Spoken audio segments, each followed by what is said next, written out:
আসসালামু আলাইকুম। সবাই কেমন আছেন? আশা করি সবাই ভালো আছেন। এই যে এই মনে করেন যে এখন একটু রোদ উঠতেছে। এক সপ্তাহ যাবত মনে করেন কোনো রোদ নাই আর কুয়াশা।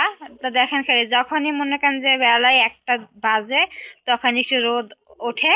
আর আজকে এখন মনে করেন 3টা বাজতেছে, রোদ নেই, এখনো একটু সূর্যের মুখ দেখা যাচ্ছে।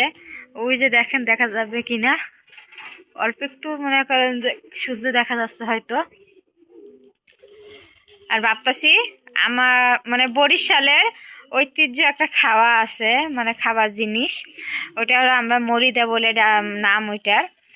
যারা বরিশালের আছেন তারাই ওই নামটা বললে চিনতে পারবেন।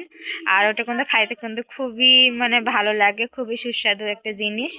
আগে যখন ঈদের সময় তোমার আমাদের এখানে মানে খেজুরের গুড় দিয়ে ক্ষীর রান্না করে, আর ওখানে সিন্নি বলতো, ওই সিন্নি রান্না করতো আর মুড়ি দিয়ে বানাইতো, কিন্তু খুবই খাইতে ভালো লাগে। তা আমি ভাবতেছি আজকে একটু মুড়ি দিয়ে করে খাবো, আর কিভাবে এটা বানাই আপনাদের একটু দেখাবো।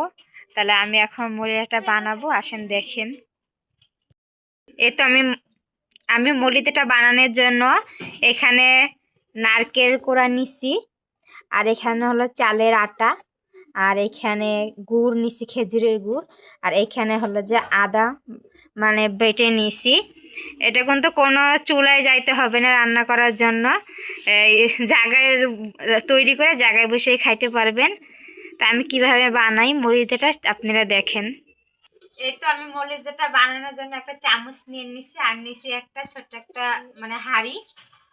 তা আমি এখন হাঁড়ির ভিতরে আগে পানি দিব। এই তো আমি হাঁড়ির ভিতরে পানি দিয়ে দিলাম।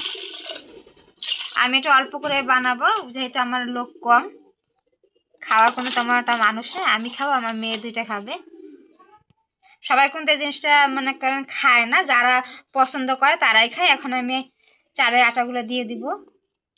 এটা কিন্তু আপনারা যে হাতে বাইটেও আপনারা করতে পারেন, মানে চালের আটাটা, কিংবা ঘর যদি গুঁড়া থাকে তাও করতে পারেন। আর এখন দিয়ে দিব গুড়, মানে খেজুরের গুড়টা দিলে অনেক সুন্দর হয়। এখানে আমি খেজুরের গুড়টাই নিছি। আর দিয়ে দেব নারকেল কোড়া,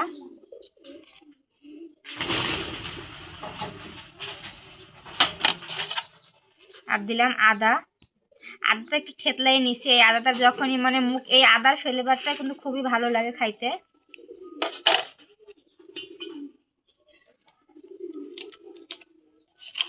আর দিলাম একটু স্বাদ মতো লবণ।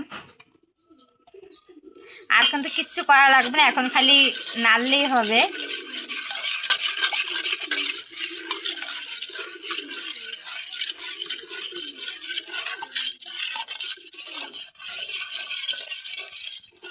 ছোটোবেলা কিন্তু খাইতাম, খুবই ভালো লাগে এই জিনিসটা। কিন্তু আমরা রোজার সময় বেশি খাইতাম।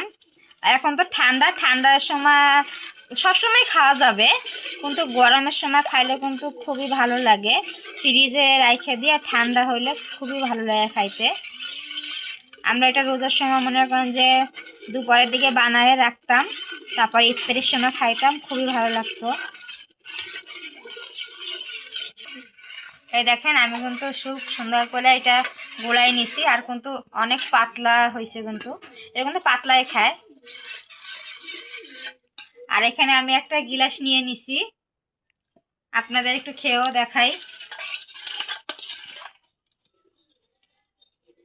আমি কিন্তু অল্পই বানাইছি।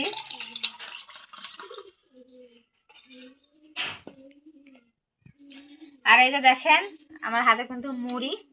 আপনারা আপনাদের ইচ্ছা যদি হয় আপনারা চিড়া দিয়েও খাইতে পারেন, কিন্তু আমার মুড়ি দিয়ে খাইতে খুবই ভালো লাগে, সেই কারণে আমি মুড়ি দিয়ে নিচ্ছি।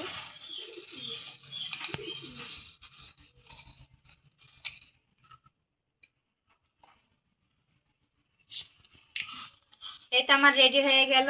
বরিশালের যারা আছেন তারা তো এই শাকটা খুবই ভালো করে জানেন যে এটা খাইতে কতটাই ভালো লাগে।